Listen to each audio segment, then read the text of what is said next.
Anthony Richardson shredded a depleted Colts defense today, exactly the way that you would want to see him do it. Let's get to it.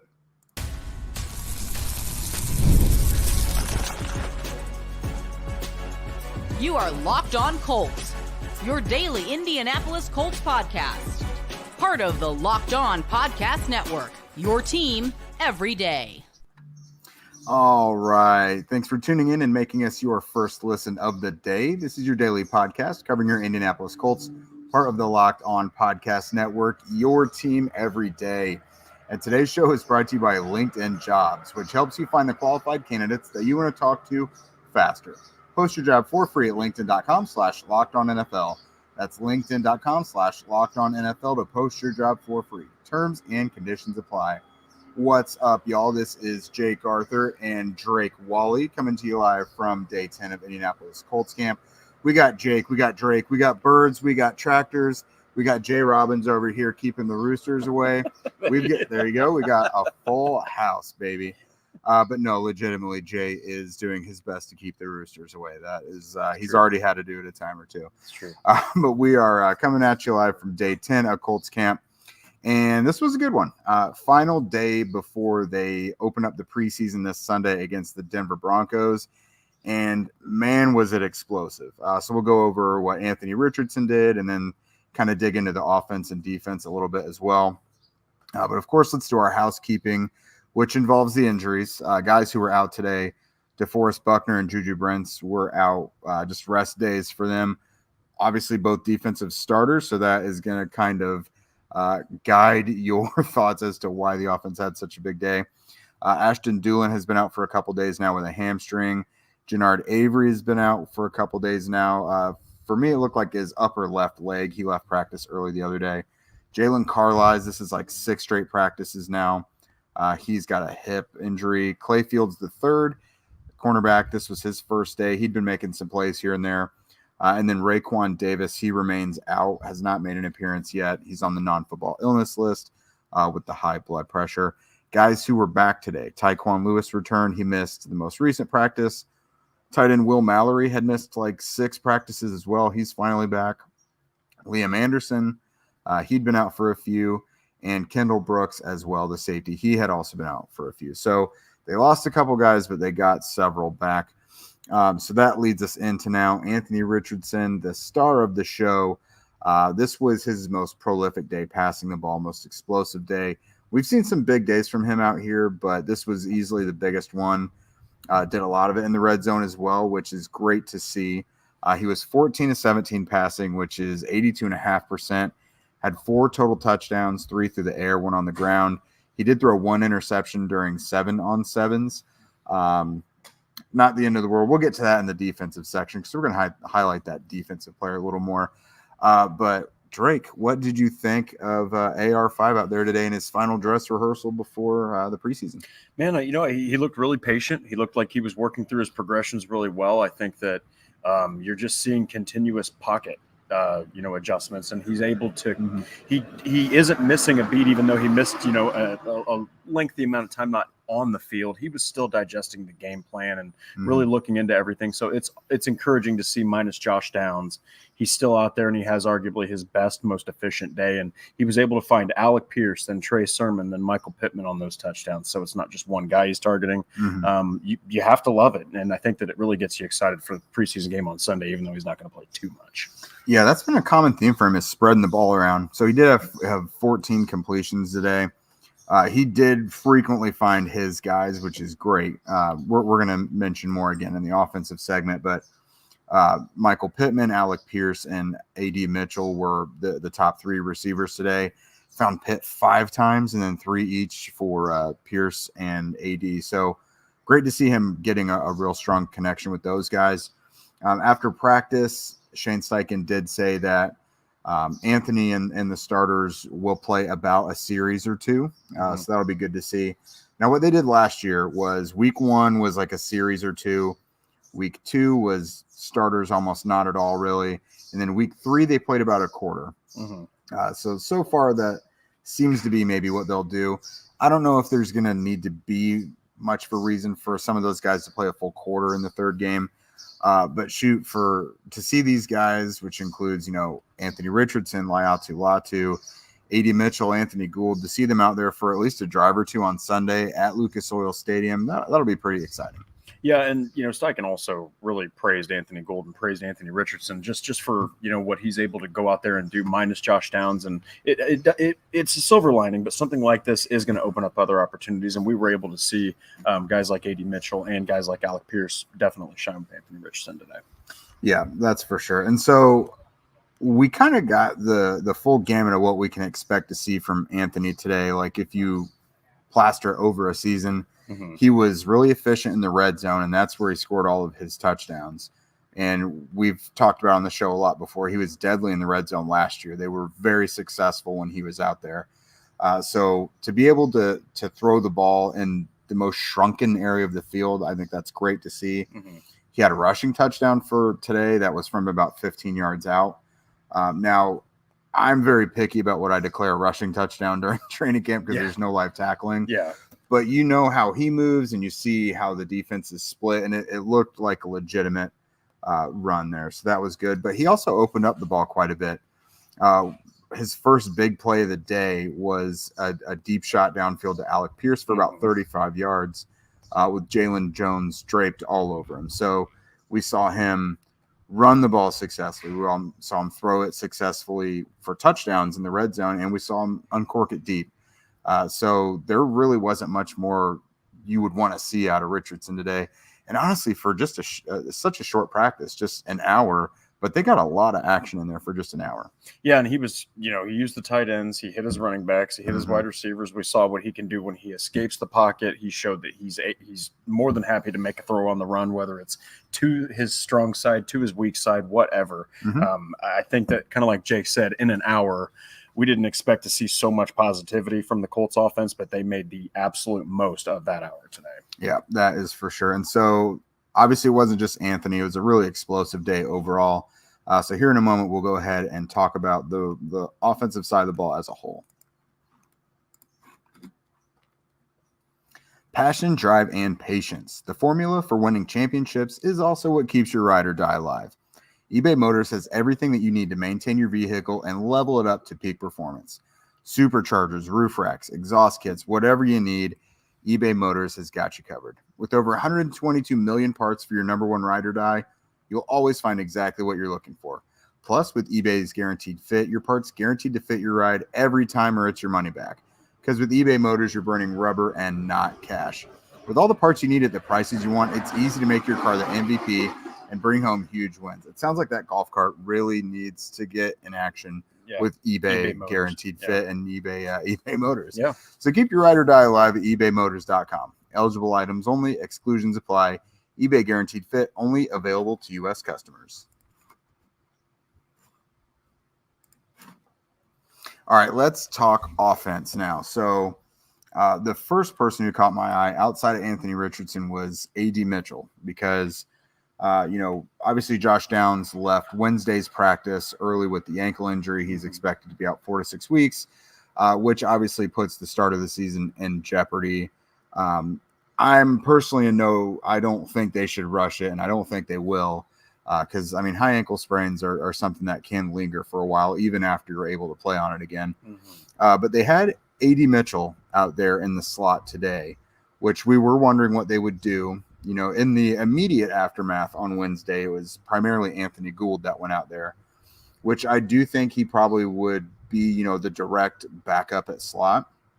But for the purposes today of getting the three best receivers out there, the Colts had Alec Pierce and Michael Pittman Jr. on the outside with A.D. Mitchell in the slot. And I don't hate it. A.D.'s got the quick feet. He's a big guy, but he's got long speed. He's got quick feet, and coaches compliment his ability to beat man. So when you think about it, he could make a pretty good slot receiver in Josh Downs' absence, if that's what they want to do. Yeah, and the thing that's really intriguing about A.D. Mitchell is I know that he's a rookie, but when you talk about his ceiling, he could potentially be the most well-rounded guy, like out of all the Colts receivers. I think that what we saw that he isn't just an outside guy. Kind of like Jake said, he's also playing on the inside. He's got the route running prowess. He can he can always increase his route tree knowledge because the pros are going to be harder. But it just seems like he knows the short routes, the medium routes, the long routes. He can make explosive plays, quick win catches. I mean, you're seeing a guy I think that the Colts are going to feel comfortable at some point just implementing him all over the place. Mm-hmm. And at first seeing him out there, like it took him a little bit to start making plays, even just getting catches in 11-on-11s. And so you say, let's not do too much with him. Like, let's just kind of let him master something, master the X position, whatever it is. And then, moving him to the slot, you can think of it from a scenario of, is it throwing too much at him? But honestly, they're putting him in different places and seeing him succeed and exposing him to different things. So whether it's inside or out, I mean, they're getting him a lot of experience. Now, if this is just for the summer until Downs gets back, and it's really only like week 1 or week 2, it's kind of a moot point. But they could also be preparing him for this to be their trio going into the season, like preparing as if Josh Downs may not be available right away when the season starts. And, I mean, again, I don't hate it. I mean, we know what Pittman can do, and then we know what Pierce is. He's the long guy. It feels like if you have those three out there together, Mitchell can give you a little bit of both. And then so you throw the tight ends into that, whoever's on the field at the time, and you have Richardson and Jonathan Taylor in the backfield. You have personnel on the field all at once that can really do just about anything. And I think that's incredibly dangerous. Yeah, and, it also, even if Downs is healthy, you're still looking at A.D. Mitchell definitely being a part of this offense. And I think that just by seeing where they can place him, they're seeing where he wins easiest, where his strengths are going to be, on display the most. And just today you saw it in the slot. So we're seeing A.D. Mitchell kind of like last year when Josh Downs immediately started to build rapport with Anthony Richardson. We're seeing A.D. Mitchell, I think, start to really connect with this Colts offense. So like you said, I don't really hate it. I don't think you can mess around with a high ankle sprain. Remember with Jonathan Taylor, how long it took for him to get back and how it still nagged him along the way. So I think the last thing the Colts right now are thinking is, let's just shove Josh Downs out there before he's ready, especially when A.D. Mitchell's looking pretty good. Yeah, at least between Mitchell and Gould, they're going to see that they do have options. Exactly. But another guy who was, outside of Richardson, really the star of the show today was Alec Pierce. Yeah. Now, it was like a week or two ago that he had a really big day out there on the field. Had a couple touchdowns that day, mossed somebody, and he did it again today. He had another one of Richardson's 3 touchdowns. They were to Pittman, Pierce, and who was the other one? Trey Sermon today. And so Pierce had the final one, and it was in the red zone from I think like 10 yards out, but he had to elevate and high point it over Dallas Flowers, and he came down with the touchdown. Now Dallas Flowers he's got great leaping ability. He's fast. He's one of their more athletic corners. So for Pierce to really be able to show his absolute strengths against a corner who has those same strengths, I thought that was really good to see. And we mentioned Pierce had the deep downfield shot early in the day for like 35 yards, making it with Jalen Jones draped all over him, so much so that Jones was flagged for defensive pass interference. So Pierce was making a lot of plays today.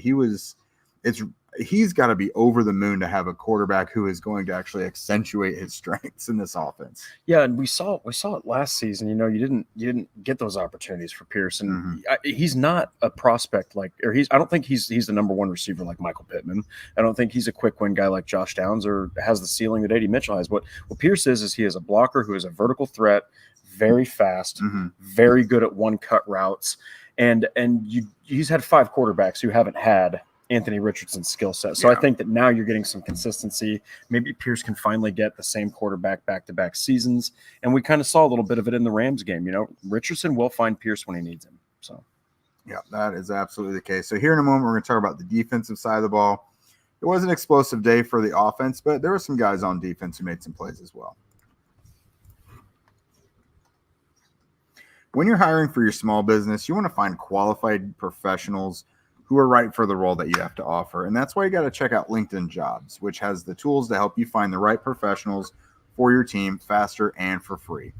LinkedIn isn't just a job board either, because they help you hire professionals who you can't really find anywhere else. They may not even be job hunting, but they're open for the right position that you've got to offer. In a given month, over 70% of LinkedIn users don't even visit other leading job sites. So if you ain't looking on LinkedIn, then you're looking in the wrong place. LinkedIn knows that small businesses are just wearing so many hats. They're so busy nowadays that they don't actually have the time to go through the entire hiring process alone. So LinkedIn is making it easier for you. They even just launched a new feature that helps you write job descriptions. And that's just one reason of many that 2.5 million small businesses trust LinkedIn for their hiring. So post your job for free at linkedin.com/lockedonnfl. That's linkedin.com/lockedonnfl to post your job for free. Terms and conditions apply. This show is also sponsored by BetterHelp. What are your self-care non-negotiables? For Drake, maybe it's a nice bubble bath at the end of the day. Maybe if it's you don't skip leg day or therapy day for that matter. When your schedule is packed with kids' activities, which Drake is now learning it doesn't end. Yeah. When you start having kids, that is not going to end. It's easy to let your own priorities slip. Even when we know what makes us happy, it's hard to manage having time for it. But when you feel like you have no time for yourself, non-negotiables like therapy are more important than ever. That's honestly something I struggle with a lot. There is not a lot of free time in the day, but when there is, I use it for work or something to be productive. I'm the kind of person who downtime means I'm not doing something I ought to be. Yep. So for me, that probably means I should talk to BetterHelp. But if you're starting to think of therapy, give BetterHelp a try. It's entirely online, designed to be convenient, flexible, and suited to your schedule. You just got to fill out a brief questionnaire to get matched with a licensed therapist. And you can switch therapists anytime for no additional charge, because part of a therapy journey is actually having a therapist that you vibe with, that you can trust. You can't just throw two people together and it's going to work. So they let you test it out for free and find the right person for you. So never skip therapy day with BetterHelp. Visit BetterHelp.com/lockedon today to get 10% off of your first month. That's BetterHelp, HELP.com/lockedon. All right, defense wins championships, and that was not the case today for the Colts, Drake. Just to give you some background, obviously there was no DeForest Buckner and Juju Brents out there. So that's two of the more important Colts defenders. Taven Bryan was out there at 3-tech for the Colts in Buckner's spot. Dallas Flowers was out there in Juju Brent's spot. So Flowers isn't necessarily a bad player. You know, he was in the competition a little bit for that third corner spot. But I think at this point, everyone's kind of made their thoughts well known on Taven Bryan and whether or not they would like for him to be in the lineup. I will say at 3-tech backup, I don't hate it, but as a like a starting nose tackle, that is the opposite of a good time. So talking about some guys who made some big plays today. We mentioned that Anthony did throw an interception during 7-on-7s. I'm coming to find out this is where he's testing stuff out for sure. Like if he's going to go YOLO ball or test something out or like make sure he's going through all his reads that he wants to and that he can kind of go out there and take reps without consequence, it's during 7-on-7s. And he did it today. He looked deep up the left hash for Drew Ogletree into double coverage. And you can't really do that around Kenny Moore because he's going to leap up and intercept it like he did today. Just kind of a microcosm of the defense's performance throughout camp. It's Julian Blackmon or it's Kenny Moore or it's a struggle for the most part. You have to rely on the guys up front. And without DeForest Buckner out there, that was kind of a struggle. So kind of a vintage Kenny Moore play on that one. Yeah, and you also kind of had a little bit of Anthony Richardson was forcing the ball and kind of like Jake said, trying a few things because this is the time to do that. Yeah. But also Drew Ogletree didn't really wall off and try to catch the ball, and Kenny Moore just used a veteran move and got underneath it and took it away. So that's what you want to see from Kenny Moore. I thought that last season he had kind of a Pro Bowl performance type year. So I think that he's just continuing off another strong season and hoping that he can just, build off a really good 2023. Yeah. So here's some smaller level guys I want to talk about real quick before we dive into what is becoming the safety battle again, because I do want to hear your part on this. So Amir Speed, probably, near the bottom of the corner depth chart. He normally runs with the 3s and 2s. But I thought he had another good day today. He had a pass breakup against DJ Montgomery, who is quietly one of the better camp stories this year. That was against Sam Ehlinger. Austin Agiaki, again, like a third-team linebacker. He had a pass breakup as well, again, against Sam Ehlinger. And then during the developmental period of 11-on-11s, Isaiah Land came through and had a sack. He's had a really strong camp. That guy's had to play a ton of snaps because the guys above him being in and out of the lineup. He's one of those guys where he needs more reps. He does need more development. But a guy that talented who has seen some snaps in an NFL game being in the developmental period of practice seems a little unfair to the guys who truly are, just learning to get by in the NFL. Land is one of those guys who's going to dominate a lot of the time. We've seen that from Land and Jannard Avery during those developmental periods. Those poor offensive tackles they don't often stand a chance. But yeah, so some of the smaller guys making some plays during camp. Yeah, and it really it makes you comfortable, if you're the Colts defensive coordinator or, if you're Gus Bradley or anybody, coaching those guys, that your depth is out there making plays in camp because, Land is a guy that he could see some snaps, especially with Ebicom out, and Ajaki did a good job. Amir Speed did a good job. So you're seeing some of these depth guys, when they do have an opportunity to shine, they're out there making plays, and that's good because it's a 100% injury rate in the NFL. It's going to happen, so you need good backups.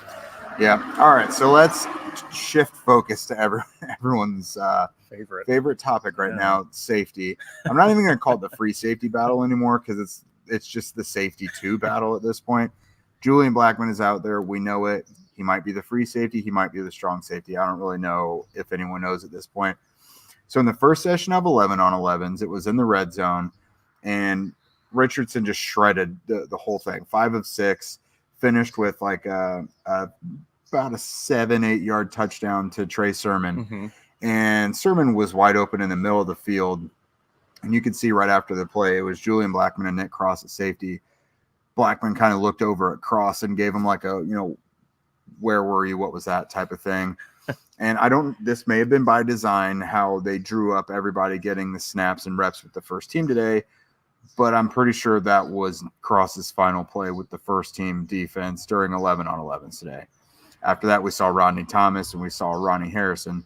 Now, when Harrison went out there, he was strong safety and Julian Blackmon was free safety. So, I don't know, not the strongest couple days in a row for Nick Cross. He has seen the lion's share of the first team reps at safety too. But I wonder, if we're going to start seeing a shift over to Harrison, which seems at this point like the most responsible thing to do.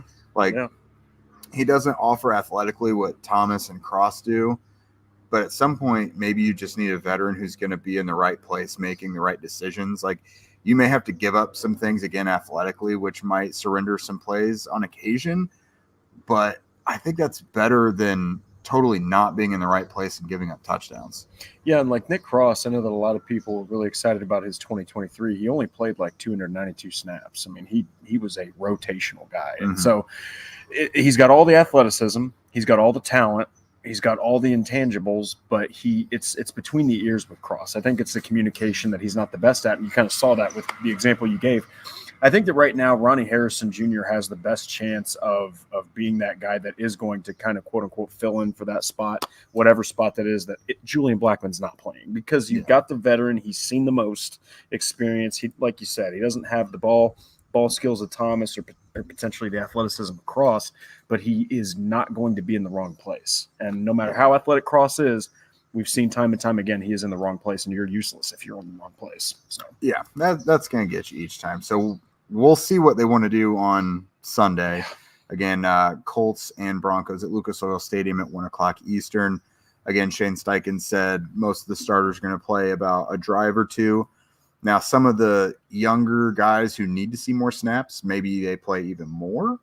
We'll see. But yeah, I'm very curious what they're going to do at safety, and if that adjusts at all how much they play Julian Blackmon, because part of their search for the other safety is how good their chemistry is with him. Being a guy who's got a little bit of a history of being banged up, though, I still probably wouldn't play him much. Yeah. I mean, it may hurt their search a little bit, but that's just going to kind of be the dice you got to roll. And Shane did say also this game and throughout the preseason, there may be a couple veterans who just don't play throughout the preseason. My short list of guys who I don't think I would give a snap to in the preseason: Jonathan Taylor. Yep. He normally doesn't play in the preseason anyways. DeForest Buckner and Grover Stewart. I don't think I would play them. Probably not Pittman. Right? Probably not Pittman either. Yeah. There may be a couple other guys you don't want to play at all. Like, the offensive line, maybe you want to have them get out there and hit people, but they also have 3 joint practices with other teams. So maybe some of that offensive more on line. Ryman and Fries and the guys who don't have the experience that Kelly and Nelson. But you got to be careful, basically. I would only have the first team offensive line out there when Richardson is there, though. That's a good point. They need to play in concert. Other than that, yank them off the field together. Because obviously you're not going to put Anthony out there behind backups. That's ridiculous. But yeah, I wouldn't play a lot of them a ton of snaps anyways. But that's it for us today. Zach and I will be with you after Sunday's game. Make sure to stay tuned with Drake and Andrew over at the Horseshoe Huddle YouTube channel.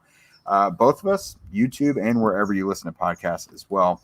But first, again, thank you for making Locked On Colts your first listen today. Now go listen to the Locked On Fantasy Football podcast. You get daily insights to the best fantasy draft strategies so that you can win your league this season. If you don't win your league normally and everyone in your league is ribbing you, then absolutely make sure you catch that. And if you want to become a Locked On Colts insider, chat with us directly, get the inside scoop what's going on here at practice, from the locker room throughout the season, up in the press box, like during the games, then follow the link in our show notes to become a Locked On Colts insider. And again, if you don't already, follow Locked On Colts, at Jake Arthur NFL, at Zach Hicks 2 on Twitter.